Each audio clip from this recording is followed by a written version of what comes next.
You're right. The platform itself is amazing, and you've proven the fact that it's got the channels. So Yeah, no, it has 132,000 channels. which is crazy. All of them are English, but 132,000 channels are there, and it's all running. And but it's not smooth. It's not like signing on to Netflix, and everything's easy and to sort of go on the journey to go around and find what you want. It's a little bit more hard.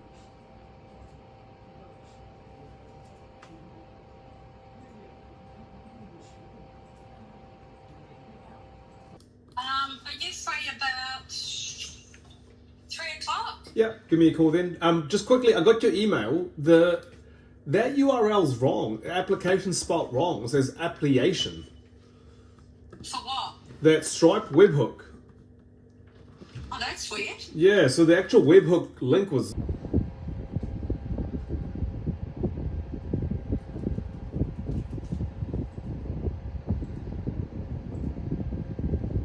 I think you mentioned something about moving to the new building.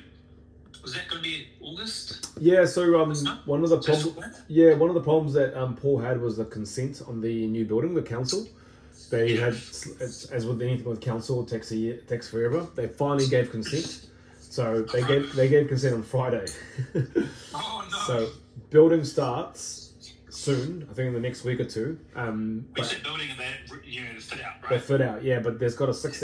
It has been 3 weeks since I've stepped down as a CEO of MagCo. And man, it was the most important decision I've ever made since the beginning of MagCo 7 years ago. Stepping down as CEO, I know may sound so crazy to most people, but appointing God as the CEO of this company was the most important decision I have made to date. Stepping down and being this general manager accountable to God, being a steward and understanding what that meant, has taught me so many lessons. And I'm going to share some of those lessons with you today in the hopes that there's something there that might help you in whatever part or journey that you are in. I've been fortunate enough to be the owner and operator of MagCo since 2019, and I have made many decisions in 7 years. And technically, in 7 years, if you were to look at the business where we are now as a company, we have done quite well in the sense that, yes, we're not multi-millionaires. We're not changing, spearheading industry market-like results, but it's put a roof over our heads. It's employed staff, employed contractors, and generated great results for our clients. We turn over 7 figures a year now, right? And the keyword's turnover, which is a successful business, if you ask me. But there's a lot of things that are still not gone well in the time that we've been around. And one of the first things that's happened since stepping down as CEO and appointing God as a CEO is that it has been revealed to me the way that I've operated this company has had no accountability to anyone but myself. And that's a dangerous place to be, to not be accountable to anyone. I talk about that accountability because I have my family that's accountable. I'm accountable to my family each and every day to provide for them. But I have no one that I can seek and get guidance and counsel in the MagCo, and it has led me to decisions in this business that now has been revealed to me that are very poor. That accountability has been really important because I can talk to God about the business and He can come in and show me financially how I've been running the business, for example. And it's not good. I've been so focused on turnover for all these years that we almost have very thin net profit margins. There's been months that we've lost money on, that we shouldn't be losing money on because of the decisions that I've made. It's one thing to have a turnover of 6 figures a month, but if there's no margin in there, what's the point? That's been a big revelation that God has shown me. And again, I'm not accountable to anyone all this time. I could have kept going down the track and just kept chasing turnover and not realizing the profit margin is dwindling or becoming the opposite and becoming negative. He's revealed to me these contracts that I have with certain clients, in a sense where He sat me down and said, are these contracts feasible for this business? Are we making good money? Are we generating great results? Is it fair? And the answer was real simple. It was no, they're not fair. These contracts of these certain clients that I've made, 2 of them, were because I was the CEO of the company and I allowed them to have so much control in the company without putting the business first. I put Mark first because I liked dealing with that client. I liked the advisory I was working with that client. But the actual margins of the business was being eaten up. He showed me immediately of how my book has been spread out, of what percentage of my clients is earning most revenue. And it's crazy. 90% of our revenue comes from 19 clients. Isn't that crazy? 19. The other 10% are a mixture of about 60 clients. There's a lot of work in that 10% for the revenue it generates. He's revealed that to me, and it's amazing because information was available to me all the time, but I never looked into it because I was not accountable to anyone. I was the person in charge, so it was never reviewed. I failed my job as the CEO of this company. The staff, the contractors, the way that I've gone about managing them, there's been a decision that was about to be made with a particular staff member, and that decision was very, very difficult. And immediately God stepped in. And he said something to me so simple.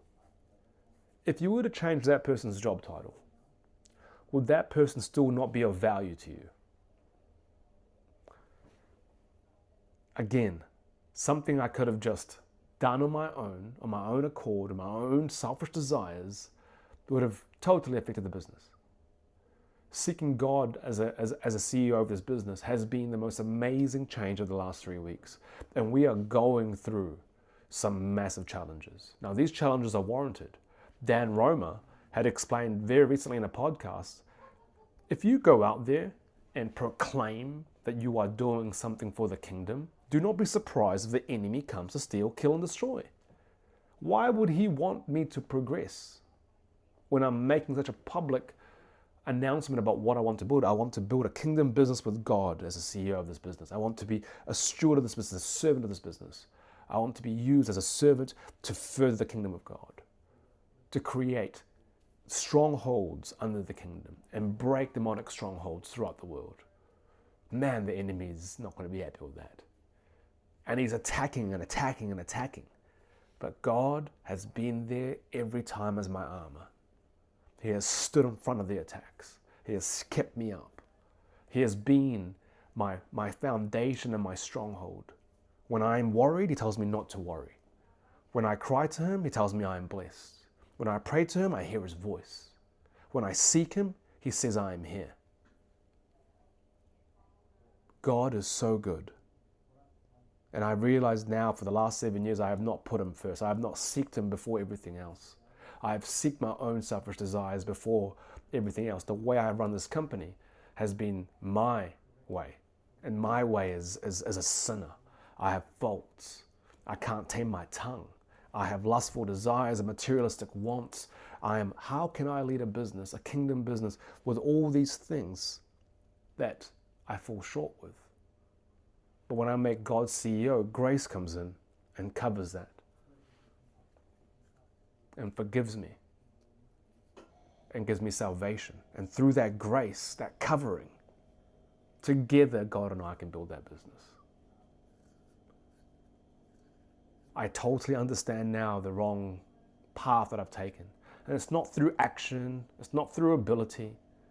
It has been really simple. I've been building covenantal strongholds with the wrong markets. Pharaoh's market, the Babylonian market. But I am a child of God. I am created in his image. I am fearfully and wonderfully made. The promises of his love and peace and salvation and righteousness are true. But I need to first seek him. And since I appointed him as CEO, life's not gotten easier, but it's definitely made more sense. And the challenges right now are the challenges that I know that will grant me wisdom and understanding to continue to become a great servant and a great steward. Making God my CEO has been the most important decision I've made in this business. And I am very excited to see what the next chapter brings. Afternoon run. 10K is the goal. Full day of work. Got to the gym. Heaps of meetings. Productive day. Capping it off with 10K. Spend time with God and worship. Deload for the day. And let God speak into my life. Great day. Thank you, Lord.